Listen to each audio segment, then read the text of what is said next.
মই চৰকাৰক আবেদন জনাইছো এটো ইমান মানে পাতলীয়াভাৱে নলব। এটো জুবিনদাৰ কেছ অসমৰ প্ৰতিজন মানুহ ভাৰতৰ প্ৰতিজন মানুহৰ আবেগ অনুভূতি ইয়াত জড়িত আছে, আমাৰ আবেগ অনুভূতি জড়িত আছে। এটা কম্পিউটাৰ নিদিব, মই অকলে 12,000 পেজ পঢ়িব লাগিব, এইটোতো নহব। পৰ্যাপ্ত সুবিধাখিনি দিয়ক যাতে এই কেছটোত কাইলে দোষী সাব্যস্ত হয়। কিন্তু দোষী যদি কাইলে সাব্যস্ত নহয় কিন্তু আমি সবেই ভুগিম। জুবিনদাৰ কেছটো ফাষ্ট ট্ৰেক হ'ব লাগে, কল ফাষ্ট ট্ৰেক নহয়। বাৰে বাৰে কৈ আছো আমাৰ অভিনীলৰ ফাষ্ট ট্ৰেকৰ নিচিনা নহয়, এইটো ডে টু ডে হিয়াৰিং হোৱা ফাষ্ট ট্ৰেক কৰিব লাগে। অমৃত প্ৰভাৰ বাবে এগৰাকী কোনোবা চাহু নামৰ ব্যক্তি এডভোকেট এপিয়াৰ হৈছে, তো এই চাহু এপিয়াৰ হৈছে, তেওঁ বেইল পিটিশ্যন দিয়া নাই। কিন্তু চৰকাৰী যিটো অধিবক্তা আছে তেখেতক পেন ড্ৰাইভটো দিলে চাৰ্জশ্বিটৰ। কিন্তু অতি পৰিতাপৰ বিষয় যে পেন ড্ৰাইভটো দিলে 12,000 পৃষ্ঠা বা ইমান হাজাৰ পৃষ্ঠাৰ, কিন্তু সেই পেন ড্ৰাইভটো পঢ়িবৰ কাৰণে চৰকাৰী উকিলৰ হাতত এটা কম্পিউটাৰ নাই। আৰু অহা 3 জানুৱাৰী 2026 কেছটো চাৰ্জ ফ্ৰেমৰ কাৰণে আছে।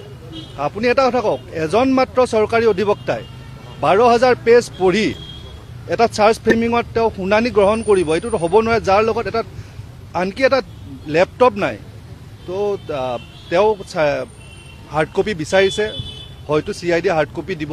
তথাপিও আপুনি এজন মানুহ হিচাপে কওক, আজি হ'ল 22 তাৰিখ, 10 দিনৰ ভিতৰত আমি 22,000 কপি পঢ়িব পাৰিব? 12,000, 10,000, 5,000 নোৱাৰে। তাকো এনে পঢ়িলেই নহ'ব বিস্ময় পঢ়াৰ নিচিনা, আমি একদম সূক্ষ্মভাৱে পঢ়িব লাগিব। গতিকে আমি গুৱাহাটী উকিল সন্থাই বাৰে বাৰে কৈ আছিলোঁ, চৰকাৰক আমি আবেদন জনাইছোঁ আপোনালোকৰ মাধ্যমেৰে, আমি কাইলৈ তেওঁলোকক মেমৰেণ্ডাম দিম, স্মাৰক পত্ৰ দিম। জুবিনদাৰ কেছটো ফাষ্ট ট্ৰেক হ'ব লাগে, কল ফাষ্ট ট্ৰেক নহয়। বাৰে বাৰে কৈ আছো আমাৰ অভিনীলৰ ফাষ্ট ট্ৰেকৰ নিচিনা নহয়, এইটো ডে টু ডে হিয়াৰিং হোৱা ফাষ্ট ট্ৰেক কৰিব লাগে। স্পেচিয়েল PP দিব লাগে, এ টিম অফ PP দিব লাগে, যাতে এজন PP এইটো কাম কৰিব নোৱাৰে। মানে আপোনাৰ ধৰক স্পেচিয়েল প্ৰচিকিউটৰ হ'ব লাগে, এটলিষ্ট 8-10জন মান এটা টিম হ'ব লাগে, যেনেকৈ CID ইমান ডাঙৰ টিম, ইমান ধুনীয়া ডাঙৰ টিম এটা আমাৰো বনাই দিয়ক। আৰু ইয়াত লেকুনা থাকিব নালাগে এখন। আৰু আজি মহামান্য যে সত্ৰ ন্যায়াধীশে যথেষ্ট প্ৰম্পটলি একশ্যন লৈছে। আৰু এই চেগতে মই মুখ্য ন্যায়িক দণ্ডাধীশ চেইজামক ধন্যবাদ জনাইছোঁ উকিল সন্থা গুৱাহাটীৰ তৰফৰ পৰা। তেওঁ কেছটো এদিনতেই চাৰ্জশ্বিট পাইছে, সেইদিনাখনে ছেশ্যনলৈকে তেওঁ কমিট কৰি পঠিয়াইছে। আজি সত্ৰ ন্যায়াধীশেও এই কেছটো লৈছে আৰু প্ৰম্পটলি অতি তাৎক্ষণিকভাৱে তেওঁ কেছটো লৈছে, শুনানি গ্ৰহণৰ কাৰণে 3 তাৰিখ দিছে।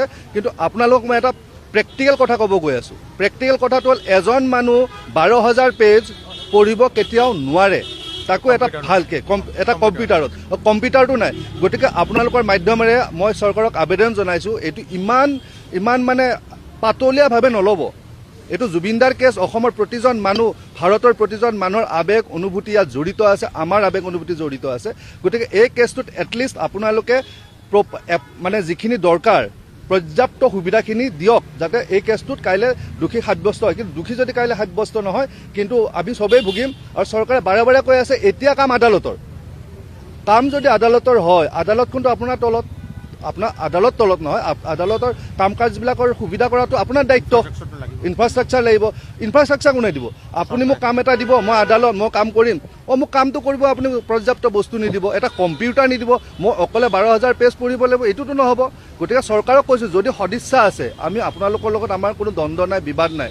আমি অসমীয়া ৰাইজৰ হৈ কৈ আছোঁ, অসমবাসীৰ হৈ কৈ আছোঁ, যদি আপোনালোকৰ সঁচাকৈ সদিচ্ছা আছে, এই মানুহখিনিক যিখিনি আমাৰ PP আছে তেওঁ স্পেচিয়েল পাব্লিক প্ৰচিকিউটৰ দিয়ক, এটা টিম দিয়ক, 8-10টা মানুহৰ টিম দিয়ক, লগত এছিষ্টেণ্ট কিছু মানুহ দিয়ক, কম্পিউটাৰ দিয়ক, এটা ফুল ফ্লেজাৰ টিম দিয়ক, তেতিয়াহে আমি ন্যায় পাম। তাৰ বাহিৰে কিন্তু আমি ন্যায় পোৱাৰ আশা খুব কম আছে।